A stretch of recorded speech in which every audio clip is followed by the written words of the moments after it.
As we left the carriers, the Japanese fighter pilots started to work us over to 2 airplanes at a time.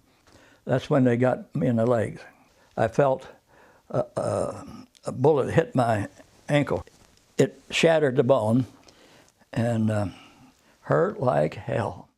I guess the next bad thing to happen was I was getting ready to shoot at a 0 and the gun quit. I tried to clear my gun. I had some tools stashed. I tried to clear it, couldn't. And then I looked up and here the zeros come again, and I pulled my .45 caliber pistol. And there's a piece of armor plate called a face plate to protect my face. And I put that .45 caliber pistol on that thing, and I would move my pistol down, leading the Japanese airplane. And when just before he got to me, I went, pow, pow, pow. And then I looked, here comes another one. Same thing, pow, pow, pow. And people would laugh. What, Childers, you didn't think you were going to hit one of them, did you? I said, no, but you have no idea how good it made me feel.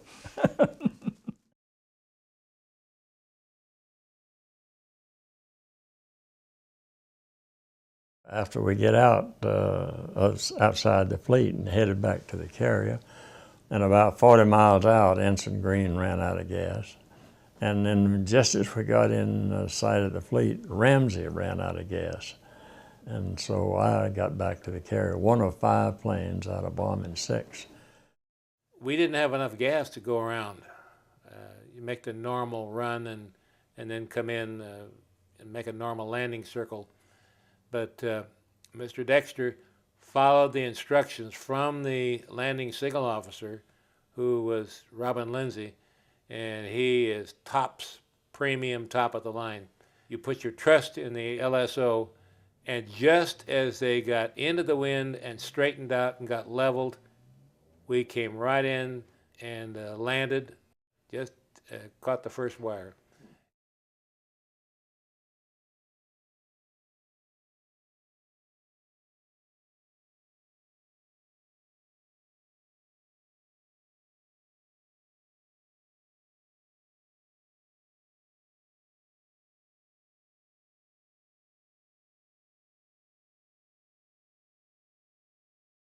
So then he turned and flew down the path the ship should have taken. And shortly, we came up on the Yorktown, dead in the water. So he said, we can't land on that ship. And I said, why not? He said, can't you see that huge hole in the flight deck? I said, no, I can't see it. And not only could I not see the hole in the flight deck, I couldn't see 1,000 people running around on the flight deck, including my brother. So anyway, we took off for the Enterprise.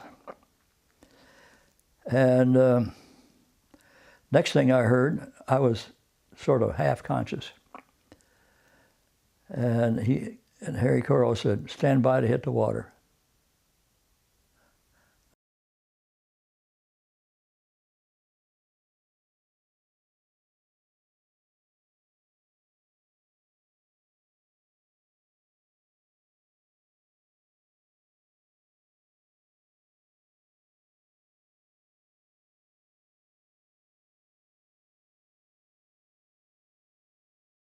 As soon as we had a cup of coffee and whatnot, it was time now to launch the second attack.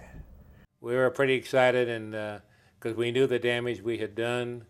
We knew that the 4th carrier was the one that had to be the one where the bombers came from that hit the Yorktown. I remember saying,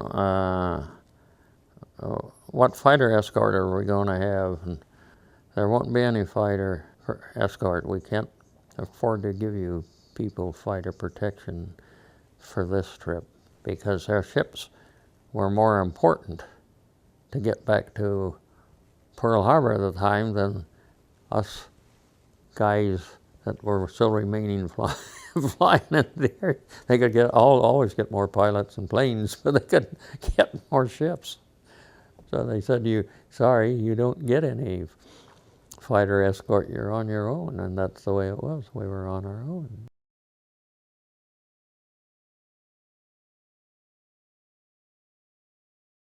We came to them there and with our SBDs, with Earl Gallagher leading the pack.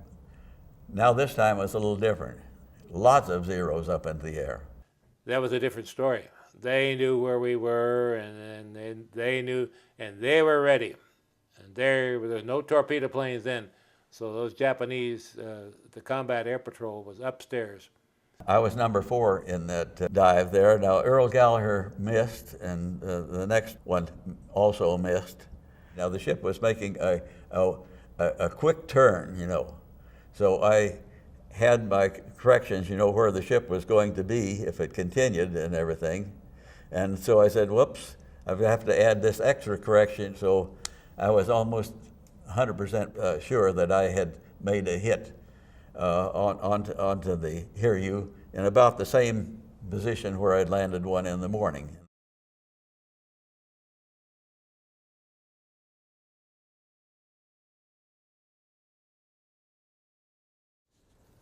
We were attacked by Japanese fighter planes, and we got shot up. The whole plane got shot up. So we had this one fighter on us that damn near shot us down, and it completely knocked Bergeron guns out of commission. We just careened the rear guns there. And he was sort of draped over, he was out of it. And this Japanese fighter pilot flew up alongside and got right there, and he looked up at me, and I looked up at him, and he could see the situation hopeless for me, and he just backed up. And I knew what he was doing. He's going, backing up, let me get into his cone of convergence right on the cockpit there, and boom, we'd be blasted out of the sky. And it was just about that time that I looked down, and here is this deck of stratus clouds. And I just jammed the nose down towards those clouds. We went roaring down, and he kept on going, and he went on down, and I guess he figured I was going to go on down. And I saw him down there beneath the break of the clouds several times looking for me. But he never looked up and saw me. And I just kept my finger crossed and headed for home. Went back to the Enterprise, landed, and I began looking around for my brother. As we were moving to rejoin the rest of the fleet, a plane appeared on the horizon. And the signal indicated it was a friendly. You know, and sure enough, that was Austin Merrill and my brother.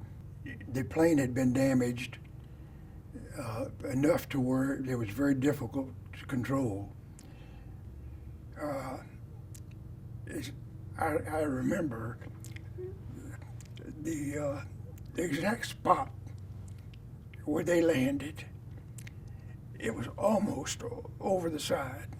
He landed with such force and direction that he was in danger of going over.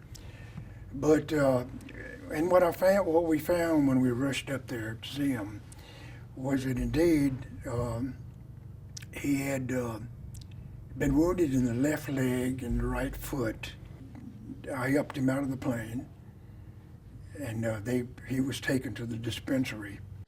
I remember his concern when they saw them lifting his brother out of the cockpit coming over, but realized that he's going to be okay.